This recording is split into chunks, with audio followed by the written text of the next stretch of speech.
Meron ako ditong bike na kinabitan ng preno, pero nung tinetesting ko siya pakagatin, dun lang sa lapag lang, dumudulas lang.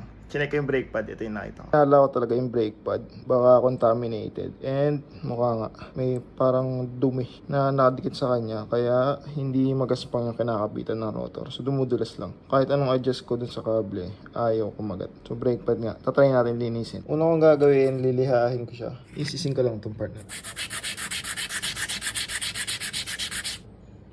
para makuha yung nakadikit sa kanya. Hindi na panday itong brake pad niya kasi yung kain ng rotor. Pero kapag magliliya kayo ng brake pad, ilalapad niyo sa flat surface. Tapos, yung brake pad yung pang-isis niya dun sa linya. Same lang dito sa kabila.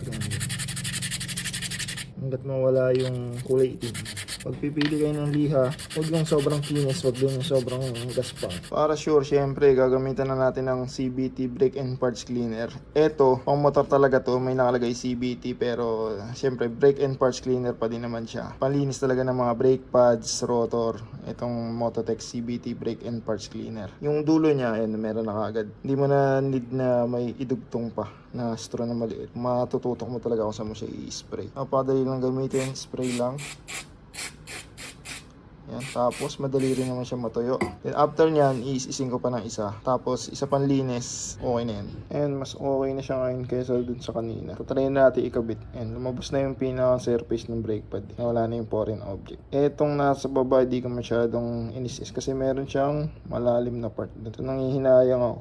Malaki-laki yung kailangan kainin para pumantay siya. Testingin natin kung hindi nadudulas. Pe-pray na natin. Yun! Nadudulas.